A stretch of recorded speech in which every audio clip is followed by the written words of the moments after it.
দিয়ে দেওয়া। কথা বলেন ঠিক কিনা? কথা বলেন ঠিক কিনা বলেন।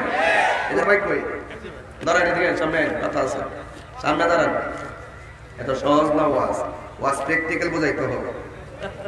ধরেন এটা, ধরেন এইভাবে দেন আমার সামনে, এমনি দেন, দেন বসেন, বুঝাইতেছি। এটা দিয়ে আঘাত করলো, এটা দিয়ে ফিরাইলাম, সুবহানাল্লাহ। কথা কি আল্লাহ বলেন, আল্লাহর হাবিব বলেন, রোজা হলো গাছের ঢাল। যখন বান্দা রোজা থাকবে তার সামনে গজল শুনি। আচ্ছা ঠিক আছে, আরো পরে, আরো পরে, এখন না। আমি ওয়াজ গুছাইনি, ওয়াজটা গুছাইনি। কথা বলেন ঠিক কিনা? একটু আগে যে লাইট জ্বালাইছেন কেমন লাগছে আপনাদের কাছে? আল্লাহ যেন আপনাদের কবর, আমাদের কবরটাকে এইভাবে নূরের লাইট জ্বালাই দেয়। আমিন কর না কেন? একটা উসিলে আমরা পার হইতাম। কথা কোন ঠিক কিনা? আমরা তো এমন নামাজ ছেড়ে দিছি, ধরলে উপায় নাই। ধরলে উপায় আছে? একটা না একটা উসিলে আল্লাহ পাক আমাদেরকে মাফ করতো। রহমান কে?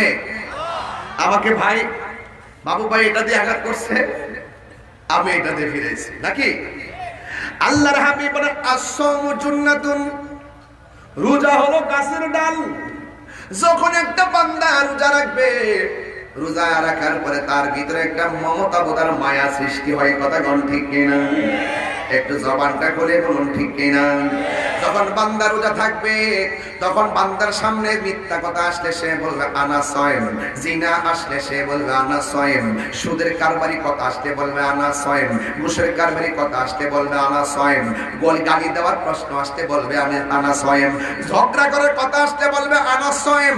অর্থাৎ রোজাটা এমন একটা ডাল হয়ে যায়, সব গুনাহগুলোকে ডাল হইয়া ফিরাইয়া দেয়। কথা কোন ঠিক কিনা? এই জন্য আস-সাওমু জুন্নাতুন, রোজা এমন একটা বন্দেগী, যে বন্দেগীটা শুরু করলে বান্দা সব সময় মনের মধ্যে ভয় লাগে।